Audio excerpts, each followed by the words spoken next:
I've got bloating. The things I used to eat without any trouble, I'm having undesirable side effects. Just say it's wind, farting.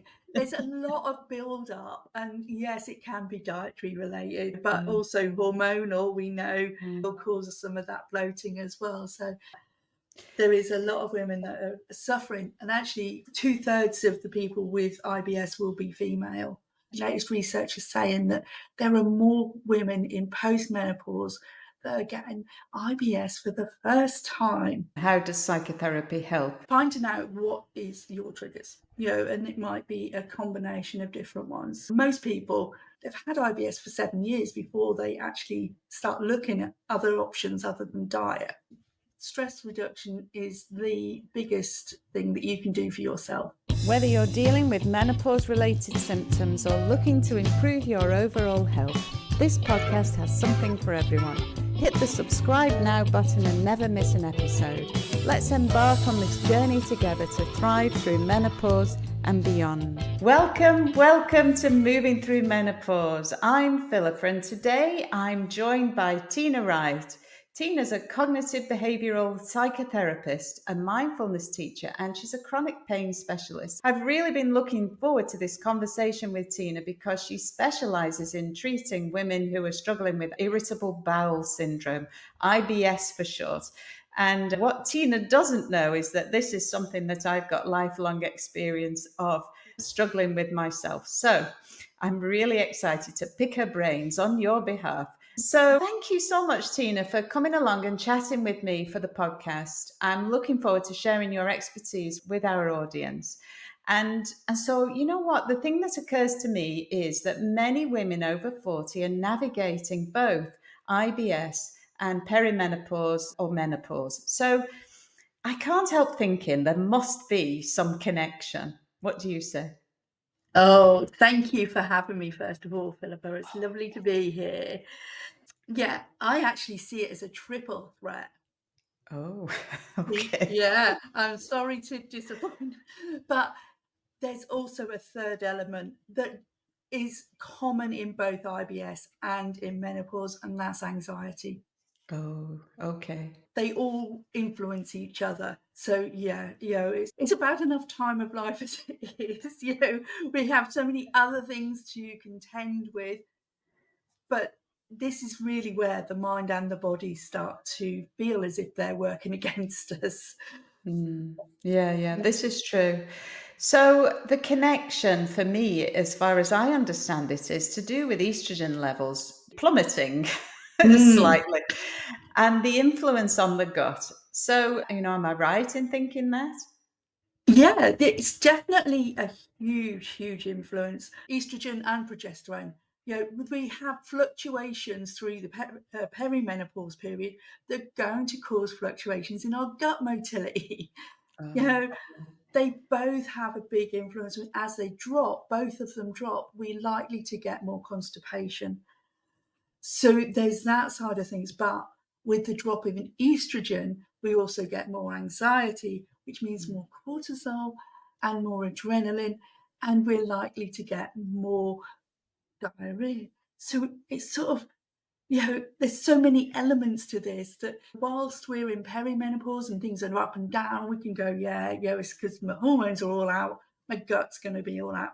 But as it starts to settle down, either with HRT or as we naturally move through menopause and perhaps into postmenopause, we can see hormones are stable enough, but we can still have the after effects of IBS. And actually, latest research is saying that there are more women in postmenopause that are getting IBS for the first time.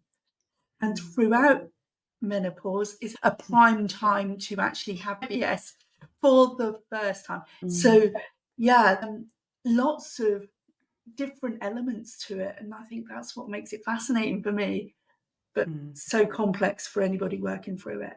Yeah, well, that is true, isn't it? I think let's talk about a definition of irritable bowel syndrome or IBS. Do you have a definition for us?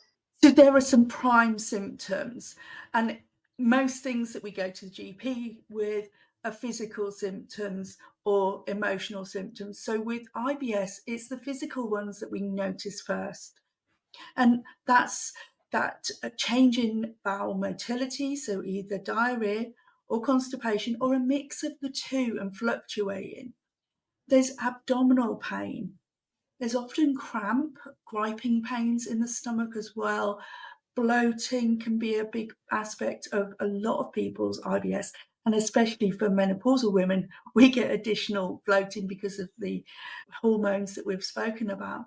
So it's a combination of those factors, but there is no test to say, yes, definitively you have IBS. So it is ruling out any other, what we might know as nasties, having some tests to check that it is IBS that we're dealing with. So, and I mean, would that be a thing like a colonoscopy? Is that what you're talking about? It can be, and I actually prefer people to have a colonoscopy to make sure that there is nothing else going on, because they usually start with some blood tests. If you've got Mm. symptoms, could be anything really.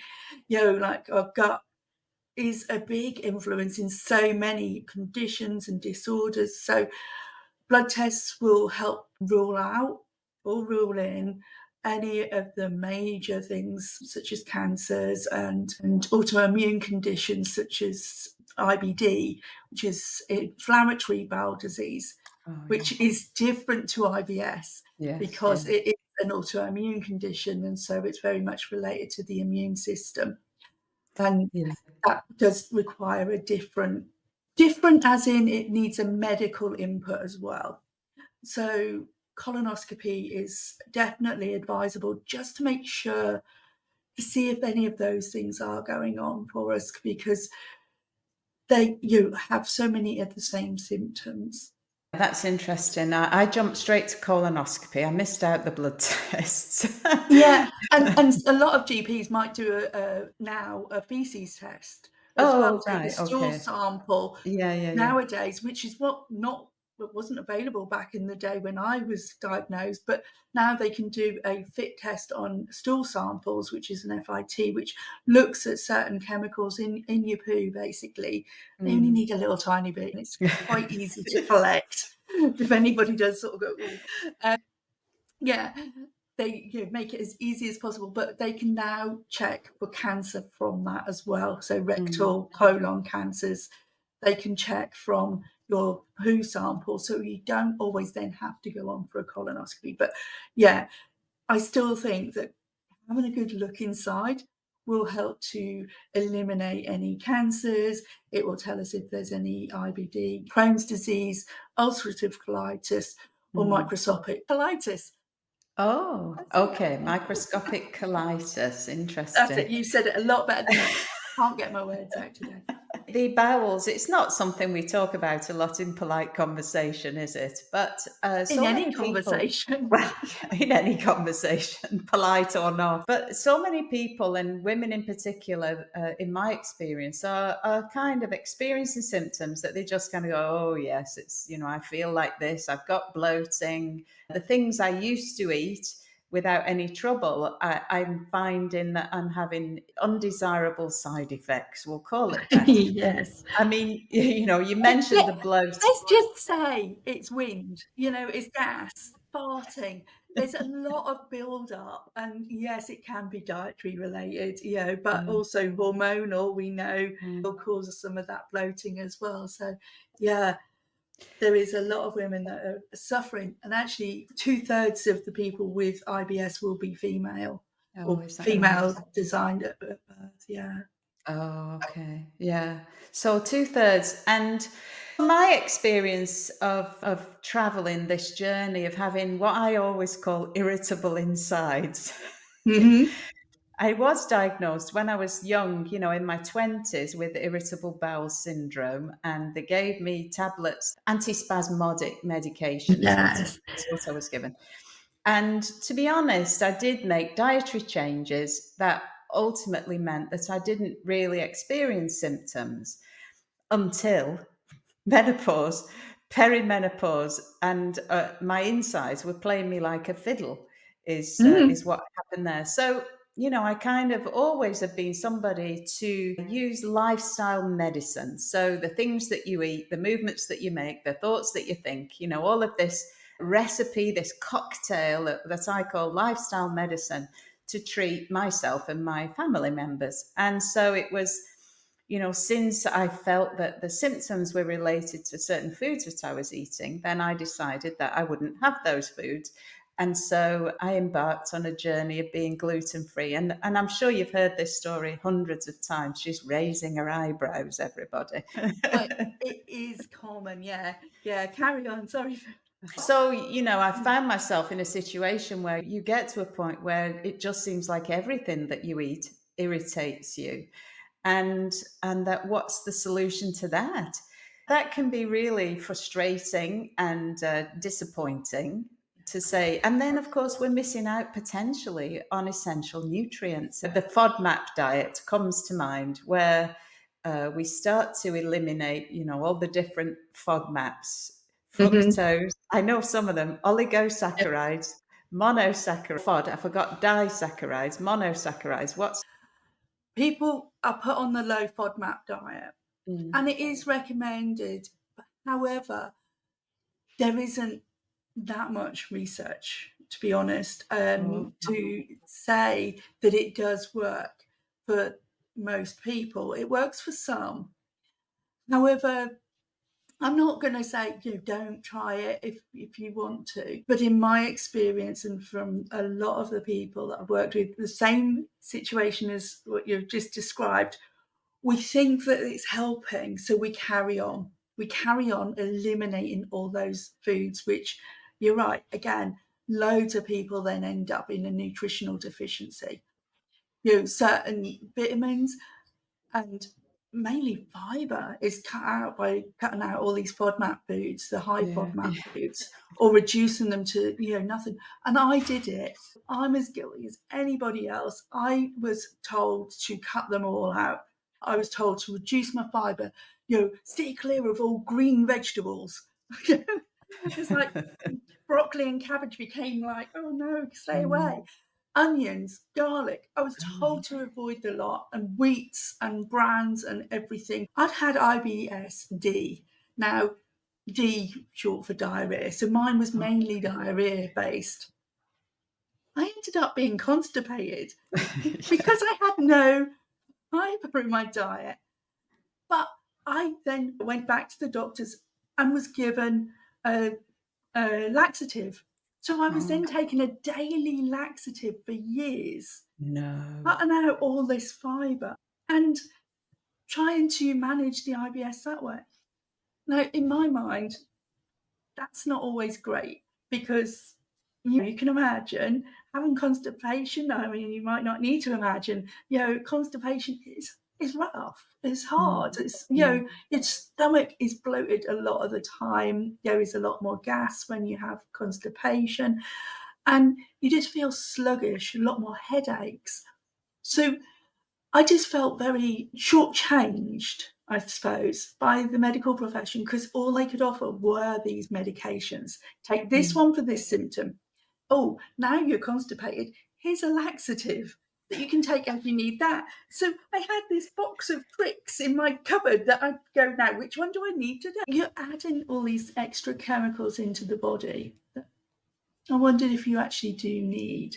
So I did a lot of research, and that's where I came to find, there were other ways. Yeah, so this is where we're getting to, really, isn't it? Mm. The idea that we can use psychotherapy to help irritable bowel symptom relief.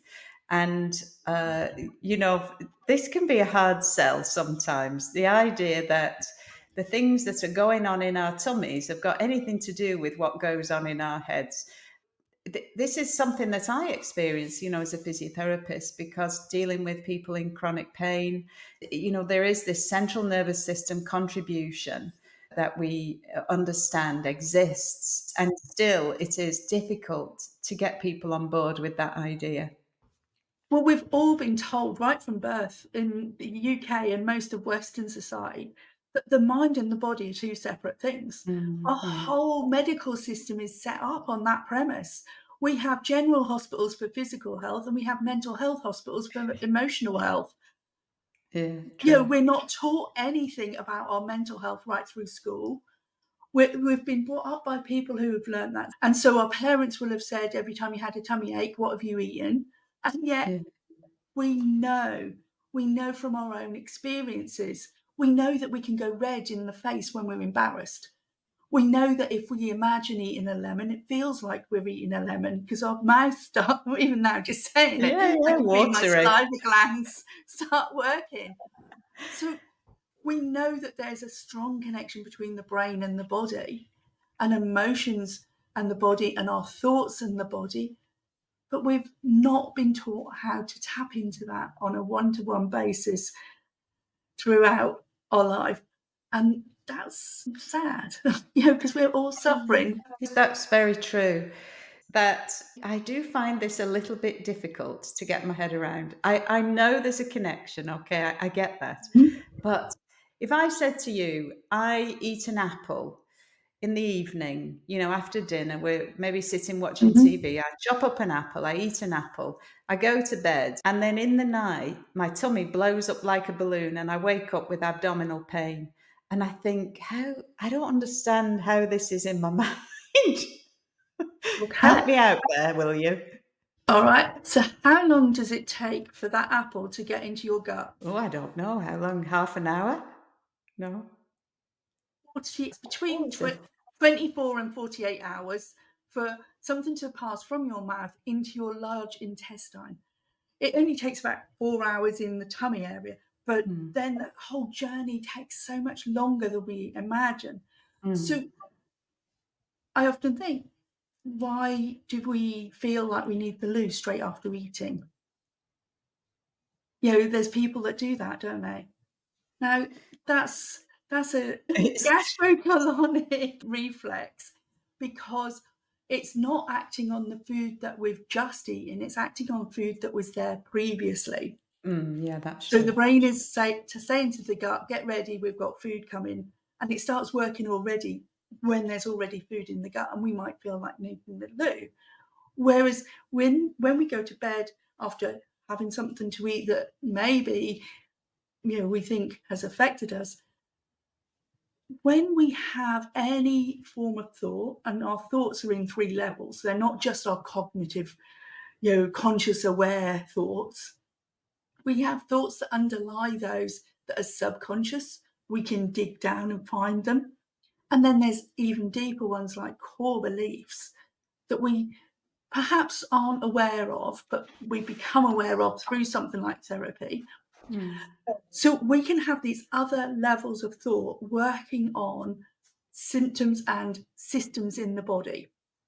So we might have an awareness of a conscious thought of, oh, that must be the apple because when I've eaten apples in the past, I've ended up with Mm. indigestion or I've had a funny tummy or, they've played me up before. But as soon as we have that thought, the body sends a signal to the brain and the brain says, be aware, we might be in for a flare up here. So Mm. the brain gets the body ready in case it's a flare up, but it doesn't recognize what to do with that flare up because it's not been trained. So it goes into a fight flight response. So we get an injection of cortisol and adrenaline Mm. into the bloodstream.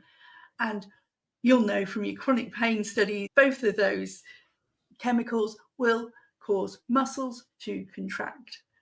We get those muscles contracting in our gut. In our gut, the muscles contract normally in a Mm. rhythm. Mm. We're then contracting them harder and maybe faster if it's like we need to get out of the situation quickly. So we might end up feeling more tender in the tummy, having more bloating because we're catching gas and air as we're traveling down that digestive tract. And then we could be very well aware of those pain or cramping symptoms. It's Mm. all a stress response, Mm. really, because it doesn't have to be a thought. No. It could be an emotional reaction to something. Yes. Yeah. Yeah. It's totally different to having eaten an apple. You might have watched a scary movie before going to bed. Yeah. You go to bed and you're trying to process that, So in your REM sleep, you're processing it. The body's still responding as if it's happening. Your heart rate increases in the night time if you're having a nightmare. Your blood pressure will increase. Your tummy will contract. Yeah. So I'm putting it down to the apple, and it could be what I was watching on the television, is what you're saying. It could be. It Yeah. could be. It could be Yeah, a yeah. thought. It could be an emotional response Yeah. from something else. Something Could else. be chronic stress. There's so many other elements to this other than diet. It could be the fear of the food. Because you're fearing the food, you're then having an adrenaline response. So this is what we do in therapy, is very much like picking out exactly which bit is it. And either Yeah. working on the thoughts, the emotions, it could be diet. So we work on the diet if we need to, and I've got dietitians that I work with. It's not what we eat, it's how we eat. So it's how we emote, act, or think. So I was just about to ask you then, how does psychotherapy help in treating these symptoms? So basically it is finding out what is your triggers, and it might be a combination of different ones. Because if you've had IBS for a while, and most people do, most people that finally go, no, I've had enough, I need to find another. So they've had IBS for 7 years before they actually start looking at other options other than diet. Yeah, we're quite resilient, and especially as women, we put up with a lot throughout life. So, it explains why we don't jump to other options. Plus, we've been taught to trust the medical profession, and I'm not against the medical profession. I worked in the NHS for 9 years. I loved it, and I still do. And it's very, very good at acute medicine. I don't know that it's yet on board with more chronic conditions. It's starting to. Things are changing. Trainings are changing, and you're seeing it sort of drip through gradually in different areas. Yeah. But on the whole, it takes a long time before someone gets diagnosed and then before they actually seek out other treatments. So it's a lot of picking out what's going on, what has happened, and the life story, because there is a certain genetic input for IBS. It's not very big. It's not as big as they used to think, but there is still a small percentage of genes involved. But a lot of IBS people with IBS will have perhaps a very stressful birth, or their parent, their mother, might have been in a very stressful situation throughout pregnancy. That will affect your microbiome at birth. They know for a fact that people that were born vaginally have less chance of having IBS than those that were born by C-section. We also know that those that are separated from their maternal figure in the first year of life have more chance of having IBS. These aren't connected to diet at all. No. However, breastfed babies will have less chance of having IBS. So breast milk is a protective factor. I look at my history, and my mum had preeclampsia. So I was whipped out, put in an incubator for 2 weeks while my mum recovered, Oh, wow. tube fed because there was no breast milk, because she was recovering, she was very ill. My gut microbiome didn't stand a chance, really, and then there was a lot of stress in the family, a lot of worry about my health, about my mum's health. So I'm getting messages about health from an early age, which affect how I then think about health as I grow up. I'm getting messages about myself and about my vulnerabilities, which affect your health as you grow up. And then I'm also, on the biological side, having a lot of gut issues. And I was back in hospital at 2 years old with gastroenteritis for another separation from family, and feeling very stressed and alone, and given antibiotics, which is another trigger. So I had the full gamut of risks, but they weren't recognised. We know these are risks, and they're not predetermined. If you have this, then you will have that. But they are risk factors or protective factors of IBS. So we look at your history, and we look why you particularly developed it and why it turned up at that time. Again, women in changes of life, so puberty, pregnancy, postnatal, and postmenopausal, they are the prime times for women to become ill with IBS. So what's the other factor that's kicking that off? It's stress and change. So those times are very changeable, and a lot is changing in the body as well as the mind and our world around us. So we're trying to make sense of that constantly. And in those times, in periods of time in our life, we're struggling to do that whilst our body is trying to accommodate all these other changes and hormones that are going on. And so the brain is going, yeah, this is stressful, and releasing stress hormones. I don't know how much percentage, but a lot more than it would normally. Yeah. And so, you've already kind of alluded to the fact that there's a link between the stress hormones and the motility in the gut, how much the contractions are happening in the gut and that Yeah. contribution. But it's interesting to take this holistic view of a condition which involves a timeline from when you were born, which that never happened when I went to the GP with my, Didn't for me. Yeah. And then to look at life events maybe that were happening around the time when you had your first episode, and to start to unpick some of what becomes fear of food, because that is definitely something that I recognize in myself.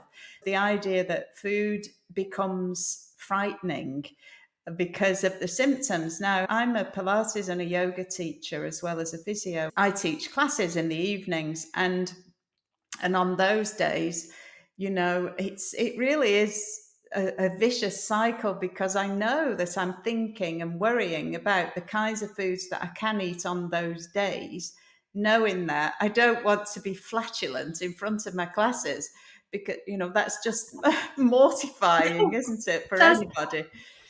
That's the huge thing about IBS. It's taboo subject, but it's also, Yeah. a lot of the symptoms are taboo as well. We fear not just the symptoms, not just the food, but that embarrassment. We fear being embarrassed in Yeah. public, so we worry more. And worry is a huge instigator of the cortisol reaction. Oh, it's such a vicious cycle, eh? So it is a vicious cycle. So I train people to learn how to not worry so much. Because, if we can calm that side down, we've got a lot more control in other areas. So, are there some simple techniques that people can use? Just describing that scenario that I just described to somebody who knows they've got an event, something coming up that they're going to, and they want to be looking the best, feeling the best, and all that involves. And it's not usually flatulence, just so you know. The fear of the foods, or actually, avoiding eating, which is something that I find myself. Oh, yeah. So, Yeah. how? I've Oh, got that's a okay. client who reduced there's been a lot over the years who have reduced their food intake, but I've got one client that's down to 5 basic foods that they eat now. Oh, wow. You imagine, I mean, Yeah, some people yeah. might be able to, relate to that, but plain crackers, white bread, they have water to drink, chicken, plain boiled chicken and white fish. It's like no Cheapers, yeah. vegetables, no fruit. This is a really, like extreme case, but it Sure. can happen, and it doesn't Mm, happen overnight. Over time, you start mm, thinking, "Oh, gluten, that might be a problem. Let's break, mm. let's stop taking that. Oh, it might be the fiber. Let's cut out all fiber. It might be FODMAPs. Let's cut out anything else that's high FODMAP." And you are left with a very reduced diet. And it is damaging in the long term, because Mm, some people have nutritional deficiencies. Some people have diagnosable eating disorders because of wow. it. The huge impact of our thoughts and our habits on our mental health and, eating habits are all connected, as you say. Mm, But yeah, for the I don't like people avoiding for those very reasons.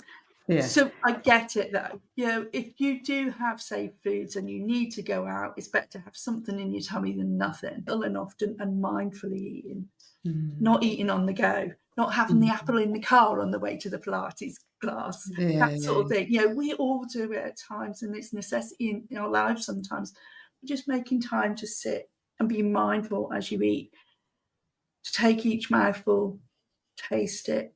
But knife and fork down between, or actually just tasting it, feeling it in the mouth, noticing what's happening in your saliva glands. Is your stomach starting to growl as it's recognizing and getting ready to receive the food? So we can calm our system by doing that. We can also do some deep breathing. Diaphragmatic breathing is so underrated. It can help with so many things, and I'm sure you must include it. I know it helps with Pilates classes and yoga classes away, and it is about nice deep breathing. So in for 4, into the tummy area, the diaphragm, and then out for 6. That gives us a round of 10 seconds. And if we repeat that for 6 times, we've slowed our breathing down enough to lower than what it would normally be. And our brain goes, okay, brilliant. I'm not in risk anymore, because you're not going to be breathing that slowly if you're running away from a tiger. And if you need longer than 10 rounds, you can carry it on for longer than that if you need to. But most people find if they practice that regularly when they need it in those moments, it really does help settle the tummy. It helps reduce the bloating. It helps reduce the cramping in the tummy because the muscles start to relax a little bit. And then we can take the next step of what's causing me to feel a little bit like this. Okay, it's because I'm now going out. It's because I've now got a class to take. How can I talk to myself in a nice, kind way to help me through this, rather than go, oh no, I've got a class and which is going to put our stress levels up, or oh, what if I have wind in front of people? Oh, it can be embarrassing. Going to put our stress levels up. Those thoughts. So just, it's okay. We are all human, and it happens. I guess it must happen in your classes, because it happens in my yoga classes that I go to. I think it's somehow in yoga, they have So it's poses different. called wind relieving pose. So there's They no are doubt. brilliant for bloating. They are brilliant if you do Oh, have wind pains. Mm. Bringing your knees up, doing the circles round while laying on your back with your knees. They are great. Yoga, there are some specific yoga moves for releasing wind and for helping with IBS overall. I include some in the membership that I offer. But what we tend to do is perpetuate that taboo. We keep the stigma going by not talking about it. So as part of what we work through with people, I always say, we do a little experiment, and we're open with people. We tell people about it. Because if people know in advance, they're more likely to go, exactly how that feels. We've all had a digestive issue. At some point in our life, we'll have had a tummy bug, or had food poisoning, or some other issue with our tummy. It's a natural thing. So why do we get embarrassed? Again, it's socialized. We're socialized to be embarrassed, and that will perpetuate the cycle as well. So part of overcoming it is being open, is saying to people, look, my tummy's not great tonight. I do have IBS. Or, you don't have to even say it's IBS. You can just say, my tummy's not great tonight. Excuse me in advance. Just make a joke of it. And most people will then be relaxed. You will be more relaxed, is the main thing, because you then think are going to be more sympathetic if it does happen. And the likelihood of it then happening is a lot less, because you're more relaxed. Yeah. Oh, well, you know what, Tina? After this, they'll all know anyway. Yes, that's it. And that's the thing. I used to be so embarrassed about all of this, and now I just say I talk shit every day for a living, and it's brilliant. Well, speaking of that, what is it that you're doing in your practice, Tina? What are you up to these days? Okay, so I offer one-to-one therapy for anybody that does want to stay private with it, and that's a 6-month program. And we work through all the different steps, as I've mentioned. We'll look at having an assessment. We then, in that assessment process, find your triggers, looking at your lifeline. And then we look at the various elements, and it's very holistic, very practical, but all science-based. So I look at the physical symptoms and the responses to those. And part of that is physical movement. hydration, nutrition, rest and sleep is so important. Again, very undervalued in our busy life. Yes. We need to make sure we're sleeping because, again, if we don't get enough sleep, we're more stressed, more likely to feel stressed. So anything that brings our stress levels down is brilliant. We look at our emotional health, any specific emotions that are causing problems, and we actually process any old emotions that are there in therapy just to make sure that they're not going to crop up and bite us on the bum later. Oh, there's loads of puns. There's so many puns in this area. We look at your thoughts, and as I said, the levels of thought. So we look at your conscious ones, we look at your subconscious, and we get deep into your core beliefs if that's needed. Not everybody wants to go there. We also look at what you're doing, so your actions, what you do and what you don't do. So if you're avoiding certain places, certain foods, and I'd help you to reintroduce any of those that you are avoiding. And if you're having any safety behaviours as well, because sometimes we might go and do something, but not fully. Like we might turn up for a class, but we might not stretch right over because we know that if we touch our toes, it might cause tummy problem or something. So we look at just about every area of life and make sure that that's not holding you back. And then the final element is love and loss. And we look at processing any losses and grief, because with any chronic illness, there's a lot of grief. We'll have missed opportunities in the past. We'll have missed or lost out on friendships. We look at your love, so building that life that you're going to love, looking at your values, making sure that you've got a plan going forward to keep you well for the long term, because it's all very well known how to deal with a flare up or getting into remission, but we want to stay in remission for long term. So in our one-to-one therapy, we work through that on a one-to-one basis. I also offer a membership, which is the same elements, slower, but all the elements are there. And then there's also support from the group. There's a community.